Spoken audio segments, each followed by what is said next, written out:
रामपुर नामक गांव के छोर पर जहां खेत खत्म हो जाते हैं और सूखी झाड़ियां शुरू होती है, वहां एक छोटा सा घर था। न दरवाज़ा ठीक से, न दीवारें मजबूत। उसी झोपड़ी पर रहती थी दो बहनें। बड़ी का नाम सीता और छोटी का नाम गीता। माँ बाप का साया कब का उठ चुका था। रात का समय था, चारों तरफ अंधेरा फैल चुका था।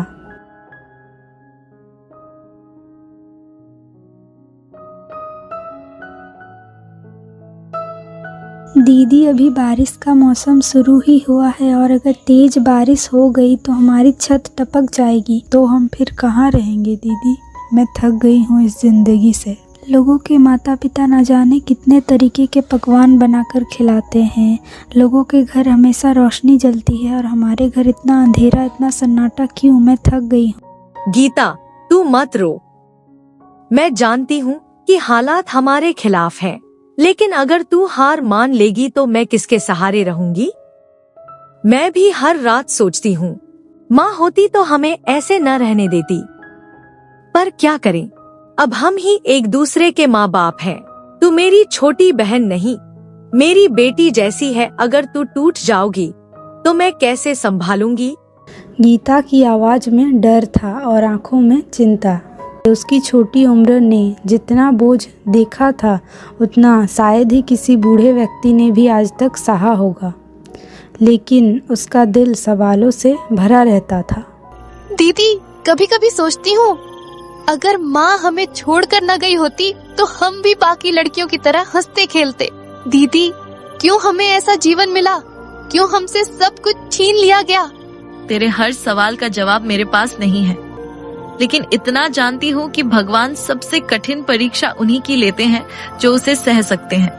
तू कहती है कि हमसे सब कुछ छीन लिया गया, पर सच तो ये है कि हमारे पास एक दूसरे का साथ है। यही सबसे बड़ा खजाना है। हाँ, भूख है, गरीबी है, दर्द है, लेकिन जब तू मेरे साथ बैठी रहती है तो मुझे लगता है मैं दुनिया की सबसे अमीर इंसान हूँ। गीता देखती है कि उसके भावुक होने से सीता की आंखें भी नम हो रही है, इसलिए वो बोली, दीदी, मैं हर वक्त डरती रहती हूँ। डरती हूँ कि कहीं तुम भी मुझे छोड़कर मत चली जाना। जब माँ बाबूजी एक एक करके चले गए थे, तब मैं छोटी थी।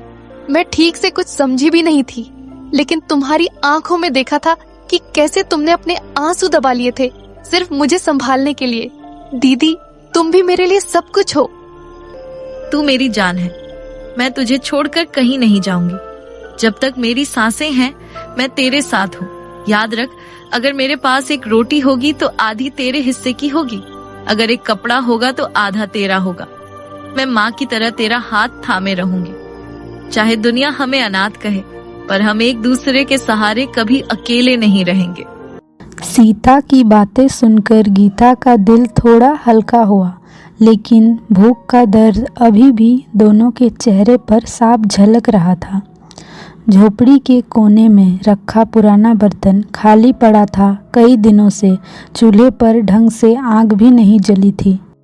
दीदी, हम दोनों एक दूसरे की ताकत है। हम हमेशा एक दूसरे को संभाल लेते हैं, लेकिन दीदी, क्या हमें ऐसे ही कोई छोटी मोटी काम करके अपना पेट पालते रहेंगे? हमें कुछ तो ढंग का करना ही होगा। भले ही पैसे कम मिले, फिर भी रोज पैसे आए। पगली, हम ऐसे अचानक क्या काम करेंगे? न हमारे पास पैसे हैं, न ही कोई तजुर्बा। हमें तो ऐसे ही छोटी मोटी काम करके पेट पालना होगा। कभी दूसरे के घर जाके काम करना होगा, तो कभी किसी उत्सव में हाथ बताकर पैसे कमाने होंगे। लेकिन कब दीदी? हर रोज सोचती हूँ कि कल कुछ अच्छा होगा, लेकिन हर सुबह वही भूख, वही गरीबी, वही अंधेरा। कभी कभी तो मन करता है कि सब छोड़ दूं, लेकिन फिर तुम्हें देखकर लगता है कि मैं ऐसा सोच भी कैसे सकती हूँ। तू बस इतना याद रख रानी, अंधेरा चाहे जितना गहरा क्यों ना हो, सुबह जरूर होती है। हमारी सुबह भी आएगी। अभी तो यही सब करके जैसे तैसे पेट पालना होगा। बाद में देखते हैं नियति हमें कहाँ ले जाती है। और फिर दोनों बहनें चुप हो गई। सीता जानती थी कि गीता सही कह रही थी। आखिर कब तक दोनों ऐसे ही 2 वक्त का खाना मुश्किल से जुटाती रहेगी।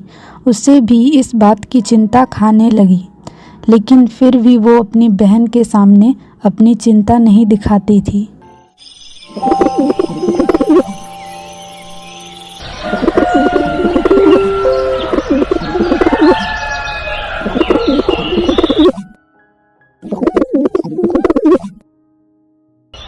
सुबह का समय, झोपड़ी के बाहर हल्की धूप फैली हुई है। सीता और गीता रसोई में बैठी है। पिछली रात दोनों ने पेट भरकर कुछ खाया नहीं था। आंखों में नींद थी, पर भूख की वजह से जल्दी जाग गई। गरीबी, भूख और बेबसी, ये 3 ऐसे दुख थे जो दोनों बहनों की हिम्मत तोड़ देते हैं। लेकिन गीता के दिल में एक चिंगारी सूरज की तरह चमक उठी। उस समय उसके मन में एक नया विचार जन्म ले चुका था। गीता झोपड़ी से बाहर निकलकर कच्चे आंगन में बैठ जाती है। दीदी रोज कहती हैं कि भगवान सही समय पर सब ठीक करते हैं, लेकिन क्या हम बैठे बैठे चमत्कार का इंतजार करें? सोचने वाली बात है कि गांव के कई औरतें रोज बाजार जाकर घर की उगाई कुछ न कुछ बेच के पैसा कमाती हैं। क्यों ना हम भी कुछ ऐसा करें? ये सोचकर गीता की आंखें चमक उठी। वो तुरंत झोपड़ी के अंदर वापस आती है। सीता फटे कपड़े सिल रही होती है। दीदी सुनो, मेरे मन में एक बात आई है। क्यों ना हम भी बाजार जाकर सब्जी बेचें? लोग रोज सब्जी खरीदते हैं, हमें भी रोज थोड़ा थोड़ा पैसा मिल जाएगा। फिर हमें दूसरों के घर जाकर काम या किसी उत्सव में मजदूरी करने की जरूरत नहीं होगी। सब्जी बेचेंगे? ये तू क्या सोच रही है? हमारे पास न ही सब्जी खरीदने की पैसे हैं, न सब्जी की खेत, और न ही हमारे पास कोई जगह है जहां हम बैठकर दुकान लगा पाए। दीदी, शुरुआत में कोई बड़ा काम थोड़े ही करना है। हम किसी से पैसे उधारी में लेके थोड़ी सी सब्जी खरीद लेंगे। खेतों से लोग सस्ती सब्जी बेचते हैं, वहीं से ले आएंगे। टोकरी में डालकर बाजार में बैठ जाएंगे।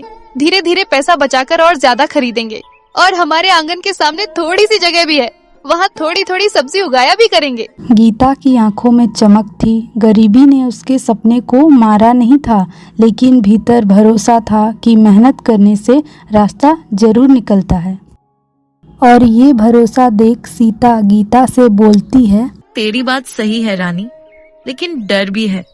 अगर सब्जी बिकी ही नहीं तो? अगर घाटा हो गया तो?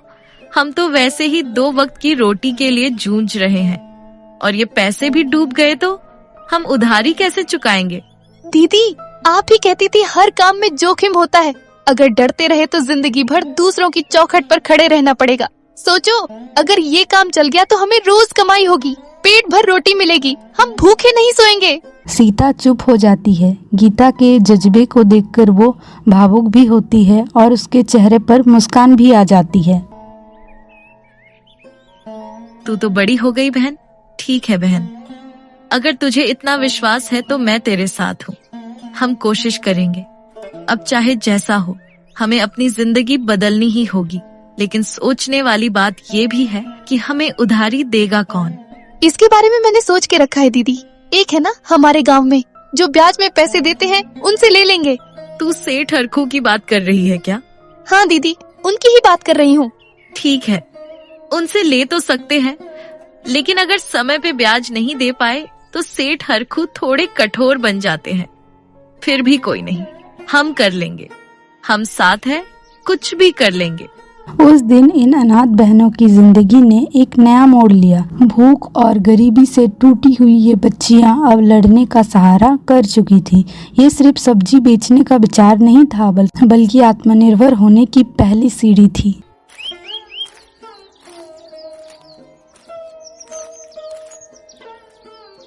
दोनों बहनें उसी दोपहर सेठ हरकू के पास जाती है।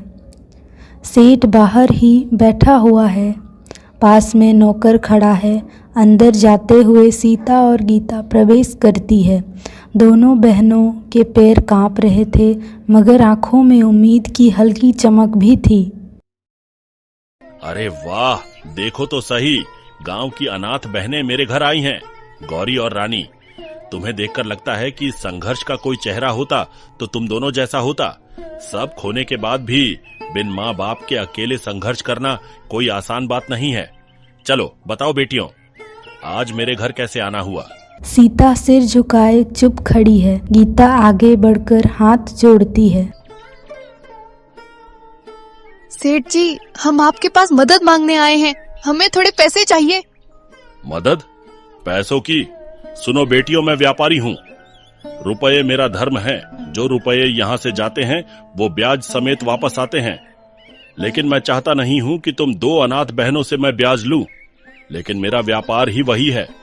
सीता धीरे धीरे कांपते हुए स्वर में बोलती है। सेठ जी, हम सोच रहे थे कि बाजार में सब्जी बेचें। खेत वालों से सस्ती सब्जी लाकर टोकरी में डालकर बेच देंगे। नहीं तो कब तक हम 2 वक्त के खाने के लिए तरसेंगे। आप हमें कुछ पैसे दे दीजिए, हम भी ब्याज दे देंगे, आप चिंता न करें। अरे छोटी सी लड़कियां और सब्जी का धंधा।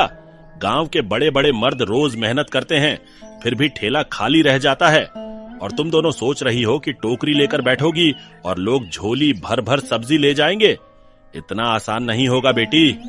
सीता शर्म से सिर झुका लेती है, लेकिन गीता की आंखों में जिद चमक रहा था।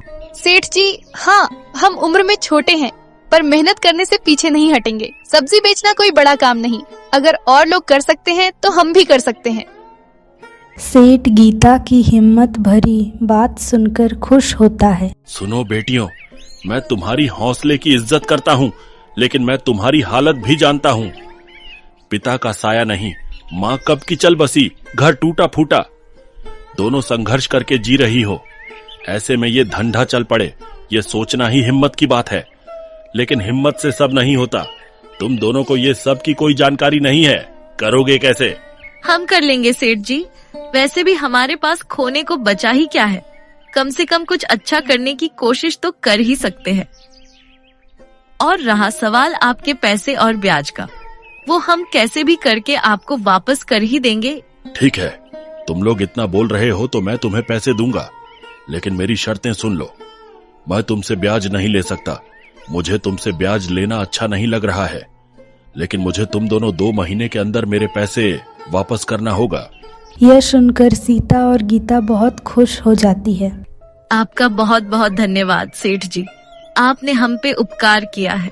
हम आपके पैसे जरूर समय पर लौटा देंगे।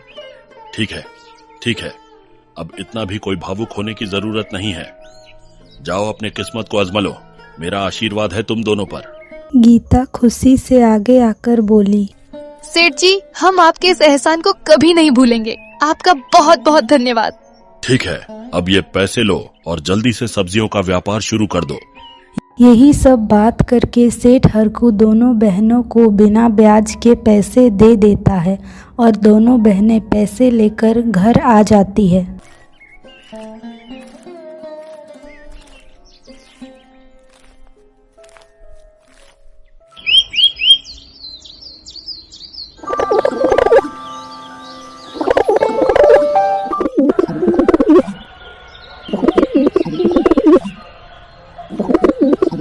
सुबह का बाजार धीरे धीरे रौनक पकड़ रहा था। लोग खेत से ताज़ा हरी सब्जियां लेकर आ रहे थे। कुछ ग्राहक मोल भाव कर रहे थे। उसी बीच सीता और गीता अपनी टोकरी लेकर दरी पर बैठी हुई थी। दोनों को डर भी लग रहा था, पर आंखों में उम्मीद की चमक भी थी। पास ही चंपा चौकी पर बैठी हुई थी। उसका चेहरा उस वक्त और कड़वा हो गया जब उसने देखा कि पहले 2 घंटे में ग्राहक दोनों बहनों से सब्जी लेकर चले गए।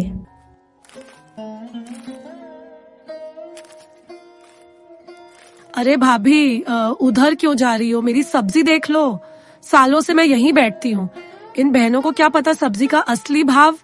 हाँ चंपा, तू तो रोज यहीं बैठती है, लेकिन देख इनकी सब्जी ज्यादा ताजी लग रही है और सुना है वे भाव भी ठीक बता रही हैं। ताजगी का ढोंग है सब। कोई खेत खलिहान जानती भी है ये। सब्जी उठाकर लाई होंगी किसी और से और यहाँ बैठकर सस्ते में बेचने लगी। इससे तो हमारा ही नुकसान होगा। दोनों बहनें ये सब सुन रही थी। गीता तुरंत जवाब देती है। चंपा दीदी, हम झूठ नहीं बोलते। हाँ, खेत हमारा नहीं, लेकिन सब्जी गांव के ही किसानों से खरीदी है। उनके हाथ से ताजा ली है, जैसे और लोग लेते हैं। ओहो, बड़ी आई किसान से मोल भाव करने वाली। अरे जानती भी हो तुम दोनों कहाँ और किसके पास सब्जी मिलती है। चंपा दीदी, ठीक है, हमें कुछ नहीं पता, लेकिन हम कोशिश तो कर ही रहे हैं और भगवान ने चाहा तो आगे और भी सीख लेंगे और अपना सब्जियों का व्यापार अच्छे से चलाएंगे। थोड़ी देर दूर खड़े 2-3 ग्राहक दोनों बहनों और चंपा की बात आपस में करने लगे थे। सही तो कह रही है छोटी लड़की, मेहनत कर रही है, इसमें गलत क्या है।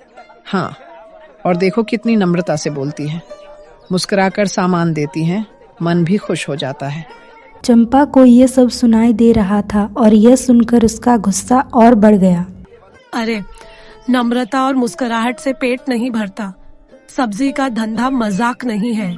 इसे चलाने के लिए हिम्मत चाहिए, अनुभव चाहिए और सालों की मेहनत चाहिए। ये दोनों 2 दिन भी टिक नहीं पाएंगी। हमने भी दुनिया देखी है। बोलने में सब आसान लगता है, लेकिन करने में बहुत मुश्किल। गीता ने अपनी दीदी की तरफ देखा। उसकी आंखों में गुस्सा और आंसू थे। गीता ने गहरी सांस ली और मजबूती से बोली, चंपा दीदी, हो सकता है हमें अनुभव न हो, पर मेहनत करने से कौन रोक सकता है। हम भी सुबह सुबह खेतों में जाकर सब्जी लाएंगे, जैसे आप लाती हैं। अगर रास्ता कठिन होगा तो हम सीखेंगे, लेकिन कोशिश करना छोड़ नहीं सकते। अभी आप अपने काम में ध्यान दीजिए। हमें नीचा दिखाकर हमारी ग्राहकों को मत भगाएं।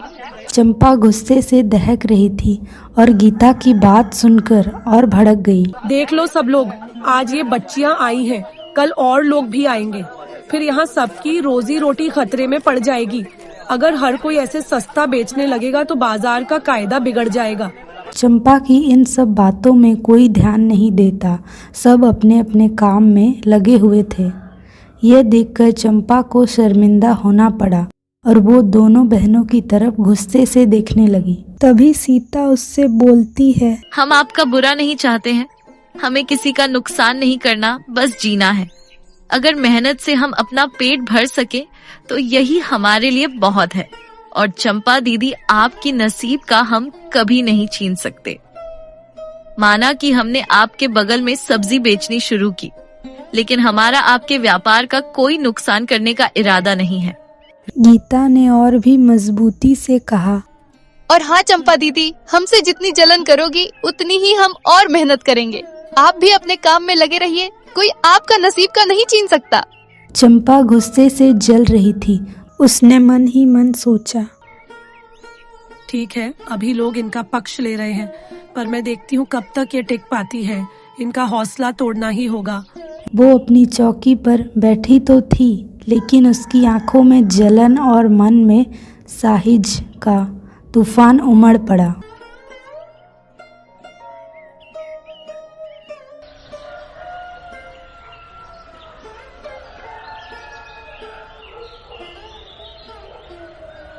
ऐसे ही कुछ दिन बीत गए। दोनों बहनों की सब्जियां अच्छे से बिकने लगी थी। उनके पास कई ग्राहक आने लगे थे। उनके अच्छे व्यवहार और सही दाम में सब्जी देने से उनका व्यापार अच्छा चल रहा था। लेकिन यह देखकर चंपा को उससे हमेशा जलन होती थी। उसे लगने लगा था कि धीरे धीरे दोनों बहनों की वजह से उसका व्यापार खराब हो जाएगा। जलन के मारे चंपा एक दिन उन किसानों में गलत बातें फैला देती है जिनसे दोनों बहनें सब्जी खरीदती थी। अरे भाई साहब, आप लोग क्यों अपना नुकसान करके खून पसीने से उगाई हुई सब्जी कम दामों में दोनों बहनों को दे देते हैं? देना ही है तो मुझे दे दीजिए। कम से कम मैं आप लोगों से झूठ तो नहीं बोलूंगी। झूठ? कैसा झूठ चंपा बहन? अरे आप लोग जानते नहीं कि वे दोनों बहनें कितनी चालाक हैं। बस अपने अनाथ होने का दूसरों से फायदा उठाते हैं। अरे चंपा बहन, तुम साफ साफ बोलो ना, क्या कहना चाहते हो? हमसे कोई ठगी कैसे कर सकता है भला?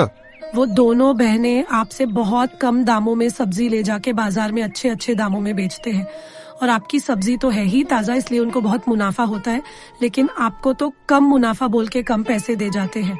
ये सुनकर किसानों को बहुत गुस्सा आया और उन्होंने अपनी सब्जियां दोनों बहनों को ना देने का फैसला कर लिया।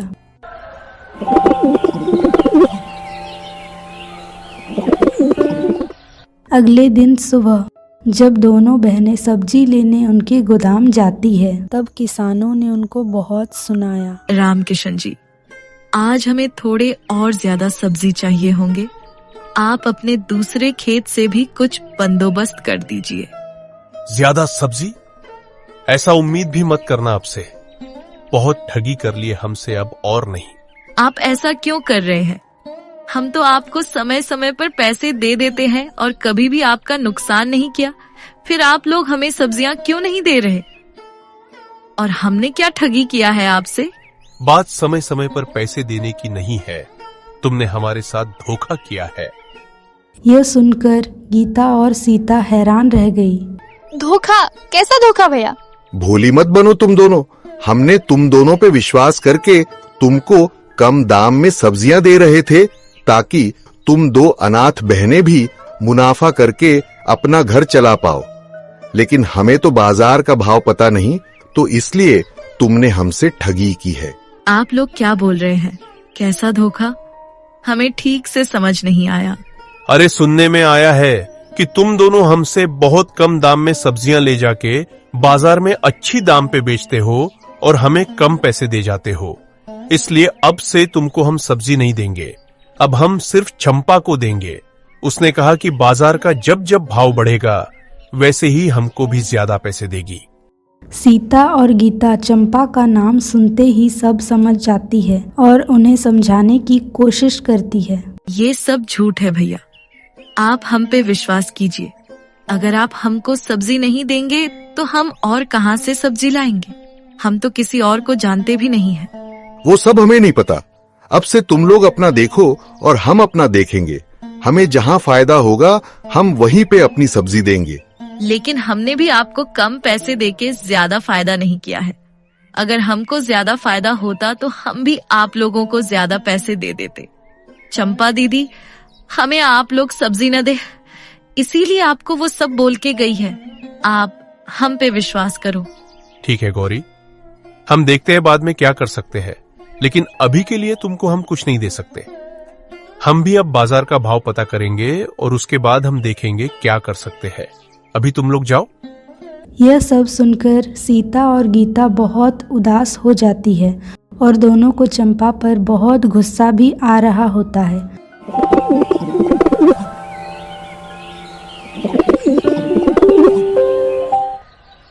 अगले दिन दोनों चंपा से मिलने बाजार जाती है, लेकिन बाजार में चंपा नहीं होती। फिर दोनों सीधे चंपा के घर चली आती है।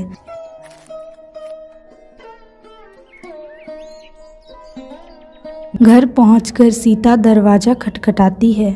कुछ ही देर में चंपा बाहर आती है। चंपा दीदी, ये आपने अच्छा नहीं किया हमारे साथ। हमने क्या बिगाड़ा था आपका? हम भी सब्जी बेच के अपना घर चला रहे थे और आपका भी तो बिक्री अच्छी ही हो रही थी। फिर आपने ऐसा क्यों किया? देखो गौरी रानी, मैं अब भी बहुत परेशान हूँ। मेरे पति को अचानक से बहुत बुखार हो गया है, मुझे उनकी देखभाल करनी है। मेरे पास तुम दोनों से बहस करने का समय नहीं है। तुम दोनों जाओ अभी यहाँ से। अरे ऐसे कैसे? गलत आपने हमारे साथ किया और अब आप ही हमको भगा रही है। देखो रानी, अभी मैं बहुत परेशान हूँ, बाद में बात करेंगे। ठीक है चंपा दीदी, हम आपसे ये सब के बारे में कुछ नहीं बात करेंगे, लेकिन आप हमको भगाई मत। आपने तो जो किया सो किया, लेकिन हम ऐसे किसी को मुसीबत में नहीं छोड़ सकते। हम मदद करेंगे आपकी। अरे दीदी, ये क्या बोल रही है आप? अरे भूल गए क्या इन्होंने हमारे साथ क्या किया? ऐसा मत बोल रहे। अभी ये बात करने का सही समय नहीं है।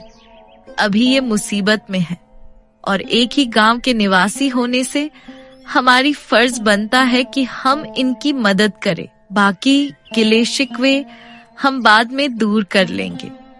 इतना भी कुछ नहीं हुआ, हम बाद में सब संभाल लेंगे। चंपा सीता की बात सुनकर उसकी अच्छाई देखकर थम सी जाती है और कुछ नहीं कहती। वो जैसे खुद को उनके सामने बहुत छोटा महसूस करने लगी है। लेकिन मुसीबत चलने के चलते चंपा इन सब में ध्यान ना देकर दोनों को घर के भीतर ले आती है। थोड़ी देर बाद चंपा दीदी, इनकी हालत तो बहुत खराब है। आपको अच्छे से देखभाल करनी होगी इनकी। आपने इनको वैद्य जी को दिखाया या नहीं? दिखाया है और कुछ दवाई भी दी है वैद्य जी ने, लेकिन वैद्य जी ने कहा है कि मुझे 2 दिन तक इनके पास रहना होगा और इनकी देखभाल करनी होगी ताकि बुखार सिर पर ना आए। अच्छा, ठीक है, फिर आप इनकी अच्छे से देखभाल कीजिए। हम आपकी कुछ मदद कर सकते हैं तो बता दीजिए। और हमारे बीच जो भी अनबन थी उन सबको अभी सोचने की कोई जरूरत नहीं है। इंसानियत के नाते हमें आपकी मदद करने दीजिए। नहीं गौरी, तुमने पूछा वही बहुत बड़ी बात है। तुम्हारे जैसी साफ दिल की इंसान होना कोई आसान बात नहीं है। और तुम्हारी बहन रानी ये भी बहुत आज्ञाकारी है, तुम्हारे एक बार बोलने से ही चुप हो गई। सच में तुम दोनों को भगवान ने बहुत सच्चा मन दिया है। और एक मैं जो तुम्हारी तरक्की देख के न जाने क्या क्या कर बैठी। मुझे माफ कर दो तुम दोनों, मैंने जो भी गलती किया है बाद में सब ठीक कर दूंगी।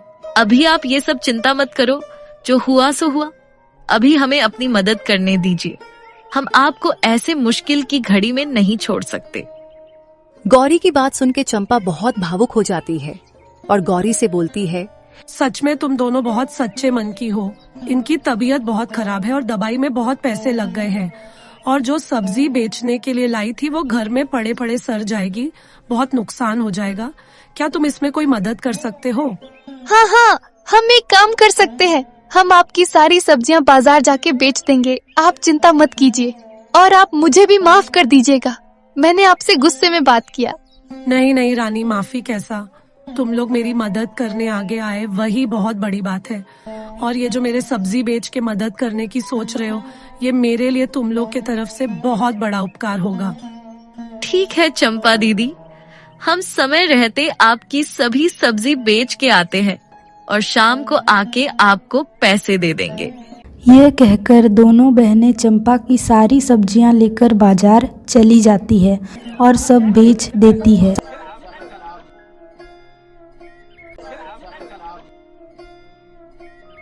शाम को वापस आकर चंपा को पैसे दे देती है।